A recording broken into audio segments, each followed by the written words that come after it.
Man, এই challenge আমার জন্য সিরিয়াসলি। এই স্মার্টফোন নাকি উপর থেকে পড়লেও ভাঙবে না। Let's try. চ্যালেঞ্জ যখন নিয়েছি একটু ভালোভাবে নেওয়া উচিত। আমরা একদম একটা ক্রেন নিয়ে আসছি, এবারে ক্রেনের উপর থেকে এটাকে ফেলে দেখবো। বাট আমরা কেসটা আগে খুলে নেই, কি বলেন?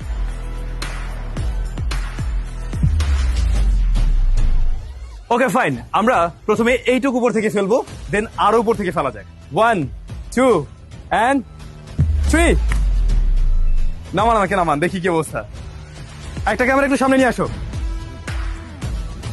এই যাত্রায় কোনো কিছুই হয়নি, আমরা দেখছি একদম ডিসপ্লে খুব সুন্দরভাবে টিকে আছে এবং বডিতেও কিছু হয় না। এখানে মাইক্রো ডেন্ট দেখা যাচ্ছে, জাস্ট দ্যাটস ইট, এর বাইরে আর কিছুই হয়নি। আচ্ছা, প্রথম টেস্টে কিন্তু পাস করে গেছে, বাট এবারে আমরা কি করবো, কেস সহ আরো অনেক উপর থেকে, প্রায় 3 তলা উঁচু থেকে আমরা ট্রাই করবো।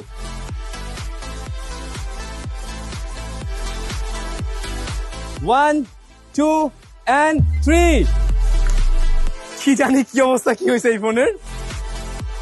আমি উপর থেকে যতটুকু দেখছি ডিসপ্লে ঠিকঠাকই দেখা যাচ্ছে, বাট অনেক সময় দেখা যায় ডিসপ্লে হয়তো ঠিক আছে কিন্তু ফেটেও যেতে পারে। বাট না, এটা ঠিকই আছে, ডিসপ্লের কিছু হয় নাই, এমনকি ব্যাক সাইডেরও কিছু হয়নি, একদমই অক্ষত আছে। আমরা এটাকে আনলক করে দিলাম এবং যেমনটা দেখছেন ক্যামেরা ট্যামেরা সবকিছু কিন্তু রানিং, ইভেন মেবি আমাকেও দেখা যায়। সুতরাং এরকম যদি কেস থাকে তাহলে অনেক উপর থেকে পড়লেও আশা করছি এটা ভাঙবে না।